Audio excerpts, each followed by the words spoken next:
Israeli আগ্রাসনের মধ্যে ইরানে আটকে পড়া বিভিন্ন দেশের নাগরিকদের জন্য 7 দিনের ট্রানজিট ভিসা দেয়া শুরু করেছে কুয়েত সরকার।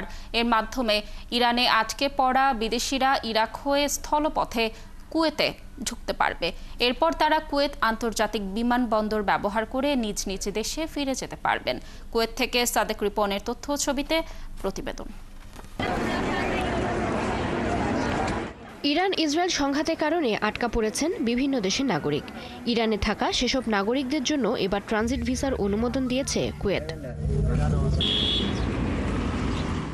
সীমান্ত পারাপারের প্রক্রিয়া সহজ করে এবং আঞ্চলিক গতিশীলতা বাড়িয়ে ইরানে আটকে পড়া বিদেশিদের জন্য 7 দিনের ট্রানজিট ভিসা দিচ্ছে কুয়েত সরকার।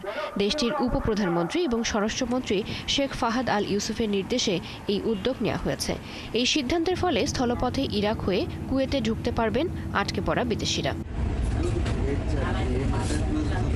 আবদালি সীমান্তের পরিচালক কর্নেল ওয়ালিদ আল আজমি জানান, 7 দিনের এই ট্রানজিট ভিসা বিশেষভাবে তাদের জন্য প্রযোজ্য যারা ইরান থেকে ইরাক হয়ে স্থলপথে কুয়েতে ঢুকে এরপর কুয়েত থেকে বিমানে করে নিজ দেশে যাওয়ার পরিকল্পনা করছেন। নতুন ঘোষণা অনুযায়ী এই ভিসা 7 দিনের জন্য বৈধ থাকবে এবং ভ্রমণকারীদের পরবর্তী ভ্রমণের প্রস্তুতি নিতে পর্যাপ্ত সময় দেওয়া হবে। সহযোগিতার জন্য কূটনৈতিক সহায়তাও নিশ্চিত করা হচ্ছে। এ সময় দূতাবাসের প্রতিনিধিরা সীমান্তে উপস্থিত থেকে সব ধরনের সহায়তা করবেন। পুরো প্রক্রিয়া সহজ করার জন্য আবদালি বন্দরে পররাষ্ট্র মন্ত্রণালয়ের সাথে সমন্বয় করে কাজ করছেন স্বরাষ্ট্র মন্ত্রণালয়ের কর্মীরাও। জ্যোতি সরওয়ার, ৭১।